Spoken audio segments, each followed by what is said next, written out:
Hello students, welcome to la excellence IAS academy. ఈరోజు మనం August 2 నాటి ఈనాడు న్యూస్ పేపర్లోని ఇంపార్టెంట్ కరెంట్ అఫైర్స్ గురించి డిస్కస్ చేద్దామండి. అలానే ఆగస్ట్ 1 న్యూస్ పేపర్లోని ఇంపార్టెంట్ టాపిక్స్ కూడా ఇందులో కవర్ చేద్దాం. బిఫోర్ దట్ మనము ప్రీవియస్ క్లాస్లోని క్వశ్చన్ ఆఫ్ ద డే గురించి చూద్దామండి. ఇటీవల వార్తల్లో నిలిచిన పిప్రాహ్వా స్తూపం గురించి ఈ క్రింది ప్రకటనలను పరిశీలించండి. మనము లాస్ట్ క్లాస్లో చూసాము 127 సంవత్సరాల తర్వాత భారతదేశానికి బుద్ధుడి అవశేషాలు వచ్చాయని. ఈ అవశేషాలు పిప్రాహ్వా బౌద్ధ స్తూపంలో దొరికాయి అండ్ బ్రిటిష్ పీరియడ్ లో ఇవి భారతదేశం నుంచి బయట దేశాలకు తరలి వెళ్ళాయి.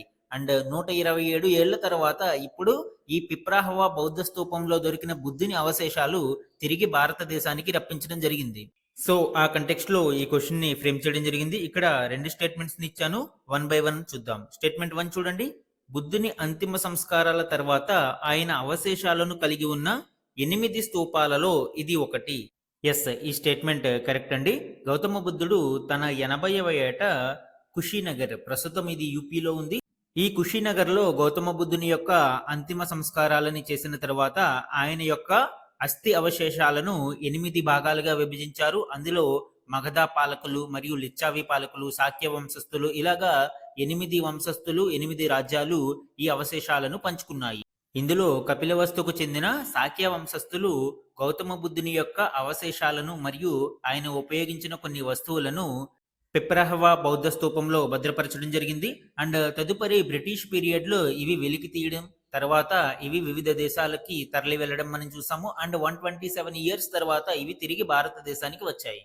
So first statement correct. Second one చూడండి. దీనిని కుషాణ రాజు కనిష్కుడు నిర్మించాడు. రాంగ్, ఇప్పుడే చెప్పుకున్నాం. దీనిని కపిలవస్తుకు చెందిన శాక్య వంశస్థులు నిర్మించారు. ఈవెన్ బుద్ధుడు కూడా ఈ వంశానికి చెందిన వ్యక్తి, అందుకే ఈయనని సాఖ్యముని బుద్ధు అనే పేరుతో కూడా మనం చూడవచ్చు. సో సాఖ్యముని అని కూడా గౌతమ బుద్ధుడిని పిలుస్తారు. సో ఇక్కడ మనకి ఆన్సర్ ఏమవుతుంది? 1 కరెక్ట్, 2 రాంగ్. ఆన్సర్ ఏ అవుతుంది. A, 1 only is the correct answer ఇక్కడ. ఈ రోజు ఈనాడు న్యూస్ పేపర్లోని important topics to be covered మనం చూస్తే ఫస్ట్ వన్, ట్రంపెడు సుంకాల మోత.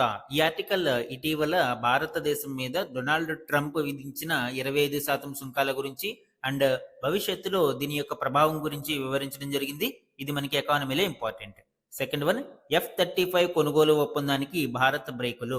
ఇటీవల భారతదేశం అమెరికా నుంచి F-35 ఫైటర్ జెట్స్ కొనుగోలు కోసం ఒప్పందానికి ముందుకు వచ్చింది. అయితే ఇప్పుడు ఈ F-35 కొనుగోలు ఒప్పందానికి బ్రేకులు పడనున్నాయి అని బ్లూంబర్గ్ సంస్థ యొక్క నివేదిక వెల్లడిస్తుంది. భారతదేశం ఈ ఒప్పందానికి సిద్ధంగా లేనట్లు తెలుస్తుంది. ఇది మనకి ఇంటర్నేషనల్ రిలేషన్స్ మరియు డిఫెన్స్ లో ఇంపార్టెంట్. థర్డ్ వన్, నౌకాదళం చేతికి హిమగిరి. ఈ ఆర్టికల్ ప్రాజెక్ట్ 17A లో భాగంగా నిర్మిస్తున్న స్టెల్త్ ఫ్రిగేట్స్ లో ఒకటి అయిన హిమగిరి, INS హిమగిరి అనేది ఇప్పుడు భారత నౌకాదళంలోకి చేరింది. దానికి సంబంధించిన డీటెయిల్స్ మనకి డిఫెన్స్ టెక్నాలజీలో ఇంపార్టెంట్. ఫోర్త్ వన్, చీనాబుపై సావల్కోట్ ప్రాజెక్ట్. ఈ ఆర్టికల్ మనకి సింధు జలాల ఒప్పందం రద్దు తర్వాత భారతదేశం సింధు జలాలని సాధ్యమైనంత వరకు వినియోగించుకోవాలనే నేపథ్యంలో 40 సంవత్సరాల క్రితం ఆగిపోయిన ఈ సావల్కోట్ ప్రాజెక్టుని తిరిగి పునరుద్ధరించింది. దీనికి సంబంధించిన డీటెయిల్స్ మనకి ఇంటర్నేషనల్ రిలేషన్స్ అలానే జాగ్రఫీలో కూడా ఇంపార్టెంట్. నెక్స్ట్ వన్, ఉపరాష్ట్రపతి ఎన్నికకు ఎలక్టోరల్ కాలేజ్ ఖరారు. ఈ ఆర్టికల్ భారత ఉపరాష్ట్రపతి ఎన్నికలకు సంబంధించి అలానే ఆ ఎన్నికలో పాల్గొనే సభ్యుల యొక్క ఎలక్టోరల్ కాలేజ్ గురించి వివరించడం జరిగింది. ఇది మనకి పాలిటీలో ఇంపార్టెంట్ అండి. ఇవే కాకుండా ఈ రోజు ఈనాడు న్యూస్ పేపర్లోని అదర్ ఇంపార్టెంట్ కరెంట్ అఫైర్స్ ని గురించి కూడా డిస్కస్ చేద్దాం.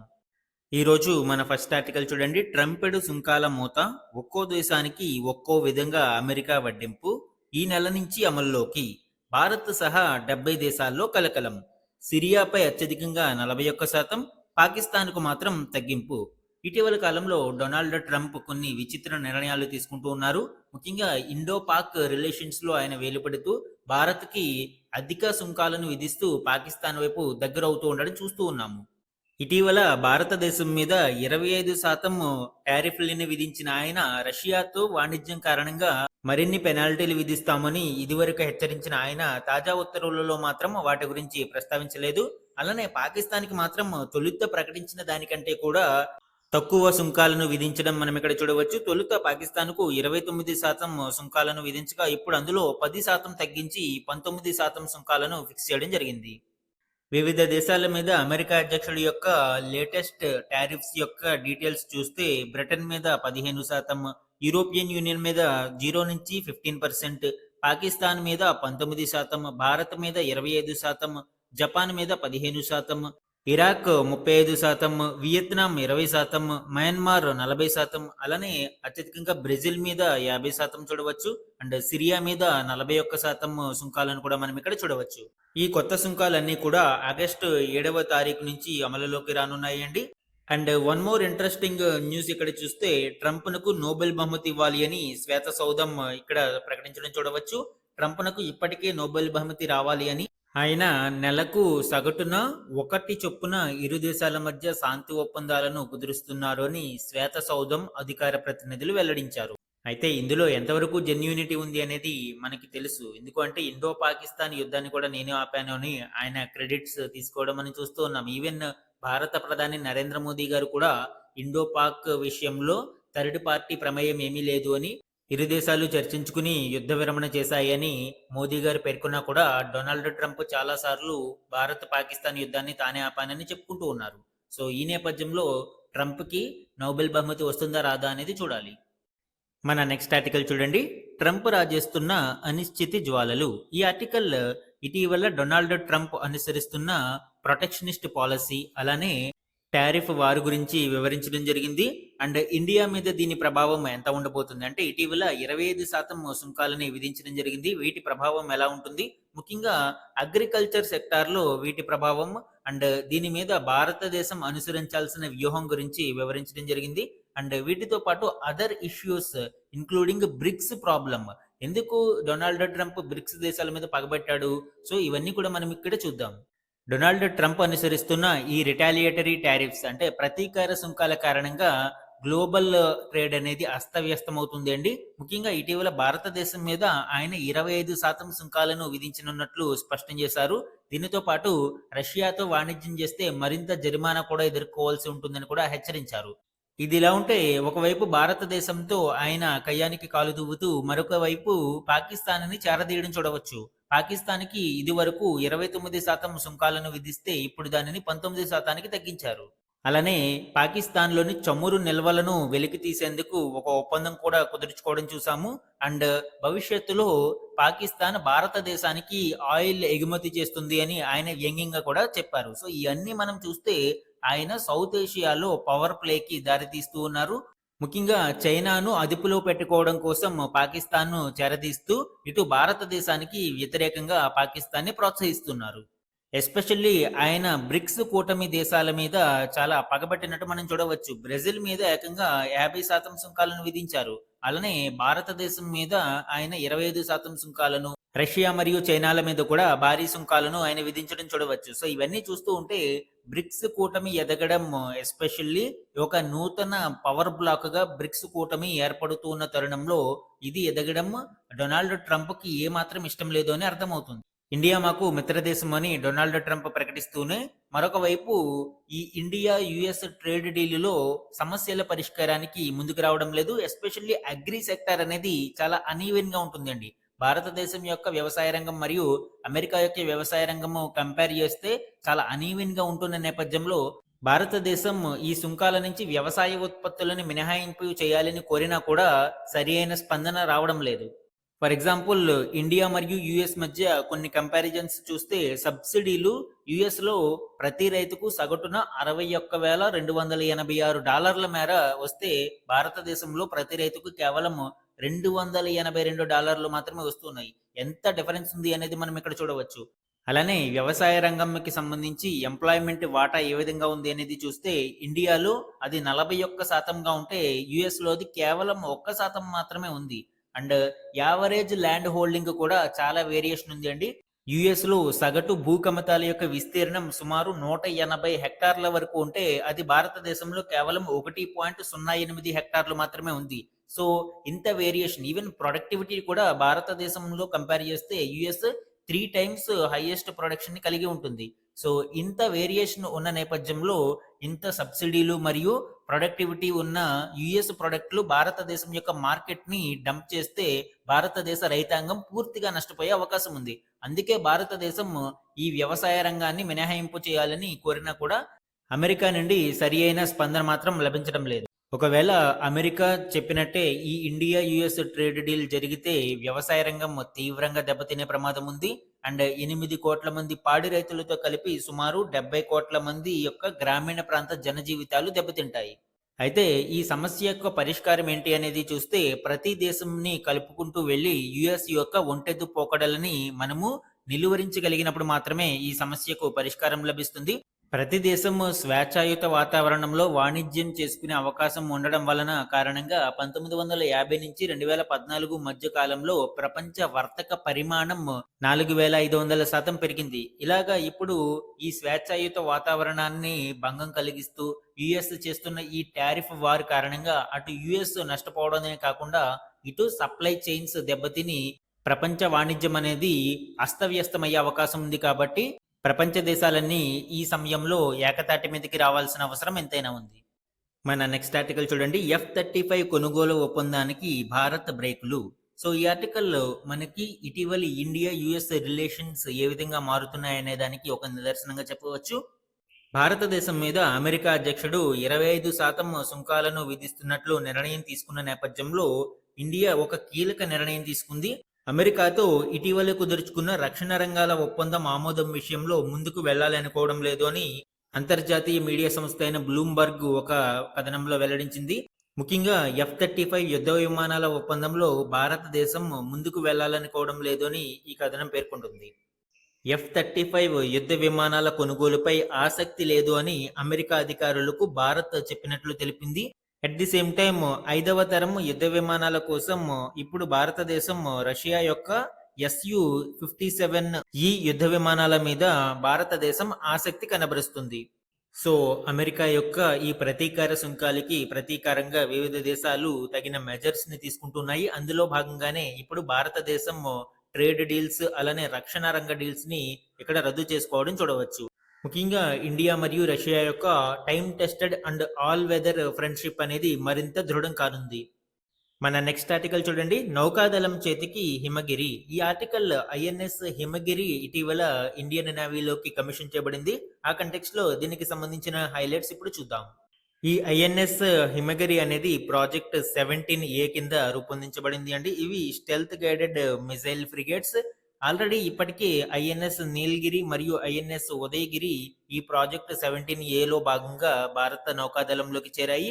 అండ్ ఇప్పుడు ఐఎన్ఎస్ హిమగిరి అనేది ఈ ప్రాజెక్ట్ 17Aలోని third ship of Nilgiri class గా చెప్పవచ్చు. ఈ ప్రాజెక్ట్ 17Aలో భాగంగా మొత్తం 7 స్టెల్త్ ఫ్రిగేట్స్ ని రూపొందించడానికి ఒప్పందం కుదిరింది. ఇందులో ఐఎన్ఎస్ నీలగిరి, హిమగిరి, ఉదయగిరి, దౌనగిరి, తారాగిరి, వింధ్యాగిరి, మహేంద్రగిరి ఈ 7 స్టెల్త్ ఫ్రిగేట్స్ కూడా surface to surface super sonic missile systems ని కలిగి ఉంటాయి. అడ్వాన్స్డ్ వార్ఫేర్ టెక్నాలజీస్ కి ఇవి చాలా కీలకంగా ఉపయోగపడనున్నాయండి. వీటి యొక్క స్పెసిఫికేషన్స్ మనం చూస్తే ఈ హిమగిరి యుద్ధ నౌక పొడవు 149 మీటర్లు కాగా బరువు 6670 టన్నులు ఉంటుంది. అండ్ ఇందులో బ్రహ్మోస్, బారాక్ 8 క్షిపణులు కూడా ఉంటాయి. ఈ యుద్ధ నౌక నింగి సముద్ర తలంలోని లక్ష్యాలను ఛేదించగలదు. అలానే సముద్రము లోపల ఉండే సబ్మెరైన్స్ జలాంతర్గాములను కూడా ఇది వేటాడగలదు. సో ఈ విధంగా అడ్వాన్స్డ్ టెక్నాలజీస్, స్టెల్త్ టెక్నాలజీస్ తో ఈ ప్రాజెక్ట్ 17Aలో భాగంగా థర్డ్ స్టెల్త్ ఫ్రిగేట్ ఐఎన్ఎస్ హిమగిరి నౌకాదళంలోకి చేరడంతో భారత నౌకాదళం మరింత శక్తివంతంగా అవుతుంది. మన నెక్స్ట్ ఆర్టికల్ చూడండి. చీనాబ్పై సావాల్ కోట్ ప్రాజెక్ట్. జల విద్యుత్ కేంద్రం నిర్మాణానికి అంతర్జాతీయ టెండర్లకు ఆహ్వానం. మనము ఇటీవలి కాలంలో సింధు జలాల ఒప్పందం రద్దు తర్వాత భారతదేశం పశ్చిమ వైపు ప్రవహించే నదుల మీద జల విద్యుత్ ప్రాజెక్టుల నిర్మాణానికి మార్గం సుగమం చేసుకుంటుంది. దీనిలో భాగంగానే ఇప్పుడు చీనాబ్ నది మీద సావల్కోట్ ప్రాజెక్టును తిరిగి పునరుద్ధరించడానికి, ఇది ఆల్రెడీ 40 సంవత్సరాల క్రితమే దీనిని ప్రారంభించడం జరిగింది. అయితే పాకిస్తాన్ అనేక అడ్డంకులను పెట్టడం కారణంగా ఇది నిలిచిపోయింది. ఇప్పుడు తిరిగి 40 సంవత్సరాల తర్వాత ఈ సావల్కోట్ ప్రాజెక్టును పునరుద్ధరించడానికి అంతర్జాతీయ టెండర్లకు ఇటీవల national hydro electric power corporation అంతర్జాతీయ టెండర్లను ఆహ్వానించింది. సింధు నది యొక్క అతిపెద్ద ఉపనది అయిన చీనాబ్ నది మీద ఈ ప్రాజెక్టును నిర్మిస్తున్నారు అండి.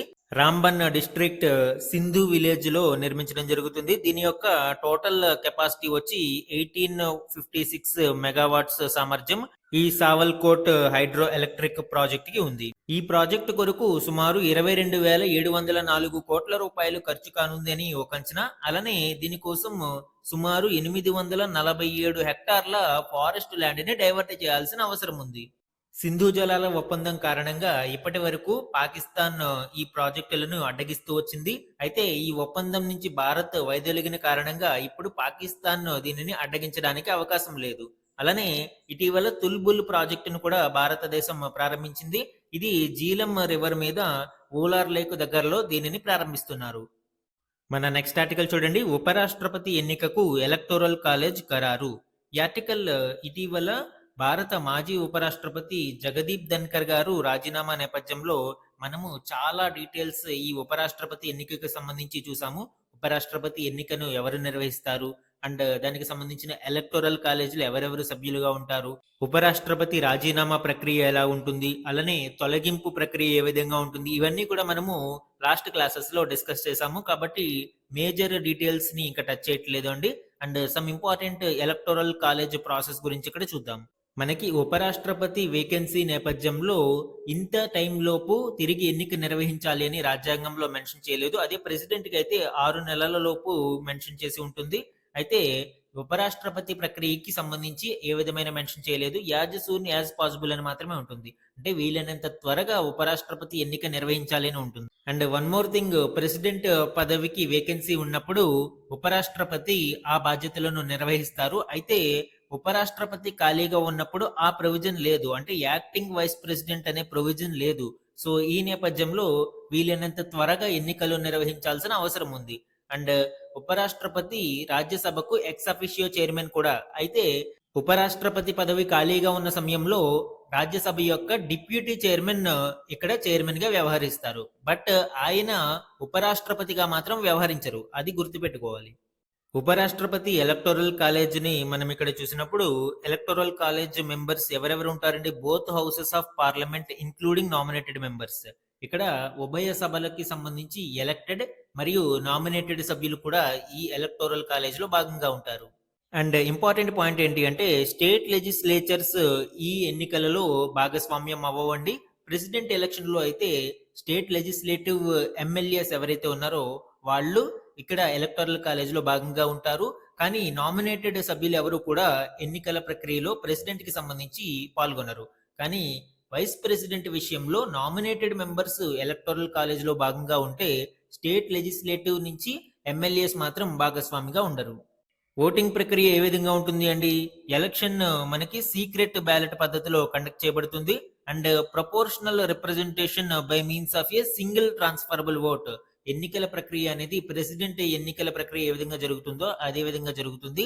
Proportional representation by means of a single transferable vote అంటే కోటా సిస్టమ్ వచ్చే వరకు కూడా ఓట్స్ ని ట్రాన్స్ఫర్ చేస్తూ ఉంటారు. ఫర్ ఎగ్జాంపుల్ 5 కంటెస్ట్ చేశారు, ఎవరికి కూడా పూర్తి మెజారిటీ రాలేదు. సో ఈ సందర్భంలో చివరి వ్యక్తి ఎవరైతే ఉన్నాడో 5వ వ్యక్తి, ఆ 5వ వ్యక్తికి సంబంధించిన ఓట్స్ ని మిగిలిన 4 కూడా ట్రాన్స్ఫర్ చేయడం జరుగుతుంది. అలా బదిలీ చేసిన ఓట్లలో కోటా 50% వస్తే ఓకే, లేదు అంటే మళ్ళీ 4వ వ్యక్తిలో చివరి ఎవరున్నారో అతని ఓట్లు మిగిలిన వ్యక్తులకు ట్రాన్స్ఫర్ చేయబడతాయి. దీనినే మనము proportional representation by means of a single transferable vote method అని పిలుస్తాం. అండ్ ప్రస్తుతం ఇప్పుడు గణాంకాలను మనం చూస్తే లోక్సభలో మొత్తం సీట్ల సంఖ్య 543 కాగా 1 సీటు ఖాళీగా ఉంది. అలానే రాజ్యసభలో 245 సీట్లకు గాను 5 ఖాళీలు ఉన్నాయి. సో మొత్తం ఎంతమంది ఉన్నారండి? ఇప్పుడు 782 మంది ఉభయ సభల సభ్యులు ఉన్నారు. ఇందులో ఉపరాష్ట్రపతి ఎన్నికలలో గెలవాలి అంటే 50% కోటా రావాలని మనం చెప్పుకున్నాం. కాబట్టి 392 మంది ఎంపీల మద్దతు అవసరం అవుతుంది. ఇప్పుడు అధికార పార్టీ ఎన్డీఏ కూటమికి బలం 2 సభలలో కలిపి 422గా ఉంది. కాబట్టి ఇక్కడ ఉపరాష్ట్రపతి ఎన్నిక అనేది ఈజీగానే పూర్తి అయ్యే అవకాశం ఉంది. నెక్స్ట్ వన్ చూడండి. 2025 నేషనల్ ఫిల్మ్ ఫేర్ అవార్డ్స్ ని ప్రకటించడం జరిగింది. జాతీయ పురస్కారాల విజేతల గురించి ఇక్కడ మనం చూద్దాం. పర్సనల్ న్యూస్ లో ఇవి ఇంపార్టెంట్ అండి. కొన్ని ఎగ్జామ్స్ లో ఇవి అడిగే అవకాశం ఉంది కాబట్టి ఇందులో ఇంపార్టెంట్ హైలైట్స్ మాత్రం చూద్దాము. ఉత్తమ చిత్రంగా 12th ఫెయిల్ చిత్రంకి జాతీయ అవార్డు లభించింది. అలానే ఉత్తమ దర్శకుడిగా సుదీప్ తో సేన్ కి ఇక్కడ జాతీయ అవార్డు లభించింది. ద కేరళ స్టోరీ అనే చిత్రానికి గాను ఆయనకి అవార్డు వచ్చింది. అలానే ఉత్తమ నటుడిగా షారుఖ్ ఖాన్ జవాన్ మూవీకి గాను, విక్రాంత్ మాసే 12th ఫెయిల్ మూవీకి గాను అవార్డులను సొంతం చేసుకున్నారు. ఉత్తమ నటిగా Rani Mukherjee Mrs Chatterjee versus Norway అనే మూవీకి గాను ఉత్తమ నటి అవార్డును సొంతం చేసుకున్నారు. అలానే తెలుగు చలనచిత్ర పరిశ్రమ నుంచి కూడా కొంతమంది అవార్డులను సొంతం చేసుకున్నారు అండి. ఉత్తమ చైల్డ్ ఆర్టిస్ట్ గా సుకృతి వేణి గాంధీ తాత చెట్టు అనే మూవీకి గాను ఉత్తమ చైల్డ్ ఆర్టిస్ట్ అవార్డును సొంతం చేసుకున్నారు. అండ్ ఉత్తమ నేపథ్య గాయకుడిగా పివిఎన్ఎస్ రోహిత్ బేబీ మూవీకి గాను ఈ ఉత్తమ నేపథ్య గాయకుడి అవార్డును సొంతం చేసుకున్నారు. ఉత్తమ స్క్రీన్ ప్లే ఒరిజినల్ కేటగిరీలో సాయి రాజేష్ నీలం బేబీ చిత్రానికి గాను ఇక్కడ అవార్డును సొంతం చేసుకోవడం చూడవచ్చు. అలానే ఉత్తమ గేయ రచయిత అవార్డును కాసర్ల శ్యామ్ బలగం మూవీకి గాను సొంతం చేసుకున్నారు. ఉత్తమ స్టంట్ కొరియోగ్రఫీ నందు పృథ్వీ హనుమాన్ మూవీకి గాను సొంతం చేసుకోవడం జరిగింది. అలానే ఉత్తమ యానిమేషన్ విజువల్ ఎఫెక్ట్స్ చిత్రంగా కూడా హనుమాన్ చిత్రం నిలిచింది. దీనితో పాటు రీజనల్ కేటగిరీలలో తెలుగు నుంచి ఉత్తమ చిత్రంగా బాలకృష్ణ నటించిన భగవత్ కేసరి చిత్రం కూడా నిలిచింది. ఇది కూడా మేబీ ఎగ్జామ్లో అడిగే అవకాశం ఉంటుంది. ఈరోజు ఈనాడు న్యూస్ పేపర్లోని వన్ లైనర్ కరెంట్ అఫైర్స్ ని గురించి చూస్తే ISRO NASA synthetic aperture radar NISAR ఉపగ్రహాన్ని జిఎస్ఎల్వి F-16 వాహన నౌక విజయవంతంగా కక్షలోకి తీసుకెళ్లింది. అమెరికా అంతరిక్ష సంస్థ నాసాతో కలిసి భారత అంతరిక్ష పరిశోధన సంస్థ ఇస్రో చేపట్టిన తొలి అంతరిక్ష ప్రయోగం ఇది. 2392 కిలోల బరువున్న ఈ ఉపగ్రహాన్ని సన్ సింక్రోనస్ పోలార్ ఆర్బిట్ లోకి ప్రవేశపెట్టడం జరిగింది. తద్వారా 10 ఏళ్ల ఇస్రో మరియు నాసా కృషి ఫలించినట్లయింది. నెక్స్ట్ ఇంపార్టెంట్ వన్, దేశంలో ప్రతి ఇంట్లో ఏటా సగటున 55 కిలోల ఆహారం వృధా అవుతున్నట్లు కేంద్ర ఆహార ప్రజా పంపిణీ వ్యవహారాల శాఖ వెల్లడించింది. దీనికి సంబంధించి ఐక్యరాజ్య సమితి పర్యావరణ కార్యక్రమం వెలువరించిన ఆహార వృధా సూచిక 2024 నివేదిక ప్రకారం ఈ గణాంకాలని వెలువరించింది. సో ప్రతి ఇంట్లో ఏటా మనకి యావరేజ్గా 55 కిలోల ఆహారం వృధా అవుతున్నట్లు ఈ గణాంకాల ద్వారా తెలుస్తుంది.